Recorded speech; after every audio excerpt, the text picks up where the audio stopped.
Sebelum melanjutkan, jangan lupa subscribe dulu. Terima kasih. Bab 292, Kakek Lauren. Tatapan Jordan penuh ancaman saat dia mengepalkan tinjunya. Dia tidak keberatan memberi Chris pelajaran lagi.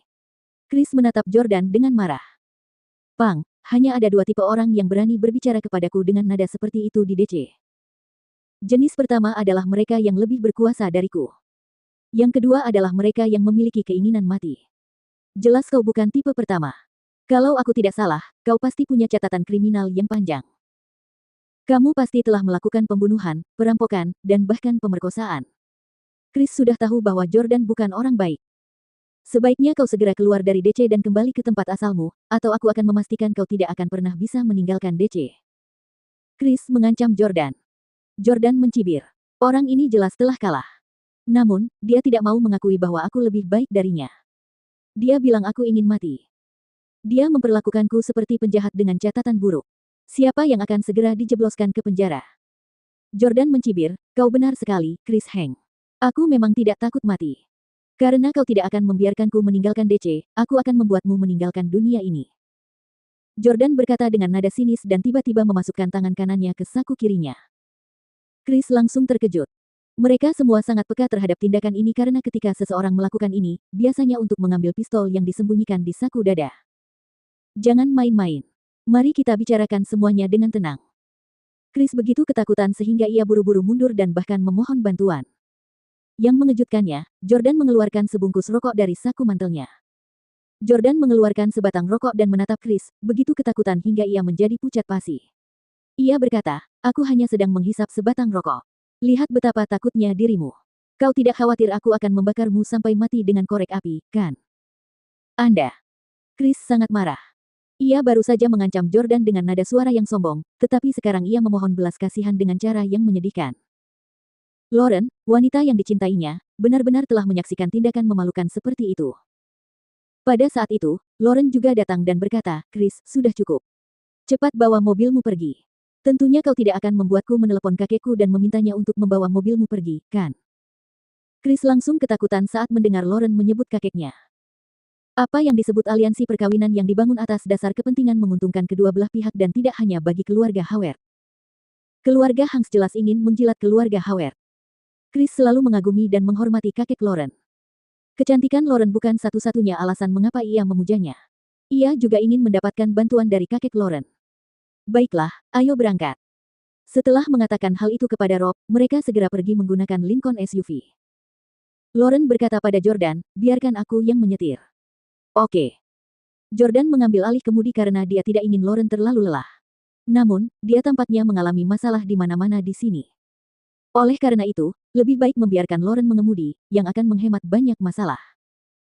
Clue dibawa pergi oleh pembantu Lauren segera setelah mereka kembali ke rumah. Di sisi lain, Lauren berdiri di pintu dan berkata kepada Jordan, Jordan, kamu tidak boleh tinggal lama di DC. Aku kenal Chris Heng dengan baik. Dia sangat pendendam. Kau memukulinya kemarin dan membuatnya sangat malu. Dia bahkan melihat kita pergi ke pusat tes paternitas bersama hari ini. Dia pasti tidak akan membiarkanmu pergi begitu saja. Mengapa kamu tidak meninggalkan DC dan kembali menemani pacarmu untuk sementara waktu? Datanglah lagi setelah hasilnya keluar. Jordan berkata dengan panik, bagaimana mungkin? Aku berjanji pada Clue bahwa aku akan bermain ski dengannya besok. Bagaimana mungkin aku mengingkari janji pertamaku kepada putriku? Iklan oleh Pub Future. Nona Howard, saya akan segera menikahi pacar saya, lalu kami akan berbulan madu. Saya mungkin tidak punya waktu untuk datang dan menemani Clue.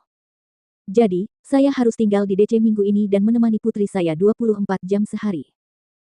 Jordan hampir tidak pernah muncul dalam 3 tahun terakhir. Bagaimana mungkin dia bisa menyia-nyiakan 1 minggunya yang berharga hanya untuk seorang Chris? Baiklah kalau begitu. Lauren tidak mengatakan apapun lagi.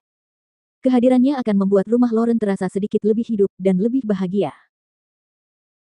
Setelah meninggalkan pusat tes paternitas, Chris berkendara ke bungalow terbaik di kota sendirian.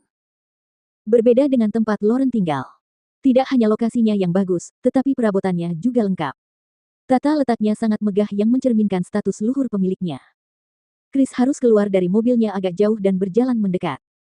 Chris tidak bisa masuk sesuka hatinya saat dia tiba di pintu masuk. Seorang penjaga pintu yang berpakaian seperti pelayan datang memberitahu Chris dengan dingin, "Tuan Heng, saya minta maaf, tetapi Tuan tidak dapat menemui Anda hari ini."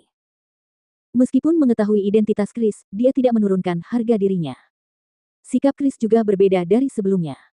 Alih-alih bersikap sombong saat menyebut Jordan anjing, nadanya lembut, dan dia bahkan berkata dengan tulus, "Tolong beritahu Tuan Howitzer bahwa saya benar-benar memiliki sesuatu yang sangat penting untuk dilaporkan kepadanya. Ini tentang Lauren. Biarkan dia masuk." Pada saat itu, terdengar suara keras seorang lelaki tua dari rumah di kejauhan. "Silakan." "Terima kasih." Chris melangkah melewati gerbang dan dengan cepat melangkah melintasi halaman luas dengan banyak tanaman dan bunga. Tuan Howitzer. Orang yang Chris datangi hari ini tidak lain adalah kakek Lauren, Martin Howard. Martin berusia 70-an, tetapi ia masih bersemangat seperti biasa. Suhu udara rendah, dan pemanas ruangan tidak cukup hangat. Namun, Martin hanya mengenakan kemeja putih tipis. Dia tidak menatap Chris dan malah menatap papan catur di depannya. "Chris, kemarilah. Sudah lama kita tidak bermain catur. Temani aku bermain satu ronde," kata Martin. Chris ingin melaporkan Lauren kepada Martin. Dia jelas tidak berminat bermain catur. "Tuan Howitzer, seperti yang Anda tahu, saya tidak pandai bermain catur. Bagaimana mungkin saya bisa mengalahkan Anda? Saya di sini untuk..." Martin sama sekali tidak mendengarkannya. Sebaliknya, ia bertanya, "Kamu mau hitam atau putih?" Chris tidak berani menentang Martin, jadi dia berkata, "Aku pilih warna hitam." Chris patuh bermain catur dengan Martin, tetapi karena ia kurang terampil dibandingkan Martin, ia tidak bermain dengan benar. Selain itu, ia berniat untuk kalah dan mengakhiri permainan lebih awal. Tak lama kemudian, Martin meninggalkan Chris tanpa tindakan apapun. Chris bertepuk tangan dan memuji, "Tuan Howitzer, Anda benar-benar hebat. Saya tidak punya cara untuk membalas dendam sama sekali." Martin berkata dengan sedikit kecewa, "Chris, kemampuanmu bermain catur telah menurun. Aku berharap kamu akan bermain catur yang membosankan denganku." Chris tidak mengerti apa yang dimaksud Martin. Karena tidak tahan lagi, dia berkata, "Tuan Howitzer, cucu perempuan Anda membawa orang asing ke pusat tes paternitas hari ini. Dia mungkin ayah kandung Chloe."